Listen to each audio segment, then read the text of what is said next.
જયરાજ આહિરને મહુવા કોર્ટે જેલ હવાલે કરવા હુકમ કરતા મોડી સાંજે ચુસ્ત બંદોબસ્ત વચ્ચે મહુવાથી જયરાજને ભાવનગર જિલ્લા જેલમાં લાવવામાં આવ્યો. બગદાણા હુમલા પ્રકરણે ગતરોજ સિટ દ્વારા જયરાજ આહિરની ધરપકડ કરવામાં આવી હતી અને આજરોજ મહુવા કોર્ટમાં રજૂ કરવામાં આવ્યો હતો, જ્યાં મહુવા કોર્ટે જયરાજને જેલ હવાલે કરવા હુકમ કરતા સિટ દ્વારા જયરાજને પુનઃ ભાવનગર લાવી જિલ્લા જેલ હવાલે કરવામાં આવ્યો હતો.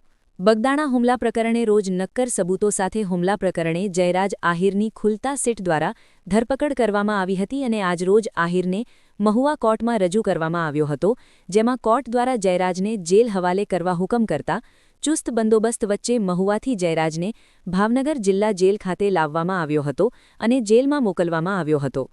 મહુવા કોર્ટ ખાતે પણ જયરાજના સમર્થકો મોટી સંખ્યામાં ઉમટી પડ્યા હતા. આ ઉપરાંત જ્યારે ભાવનગર જેલમાં મોકલવામાં આવ્યું હતું ત્યારે જેલ બહાર પણ જયરાજના સમર્થકો અને વકીલો મોટી સંખ્યામાં હાજર રહ્યા હતા.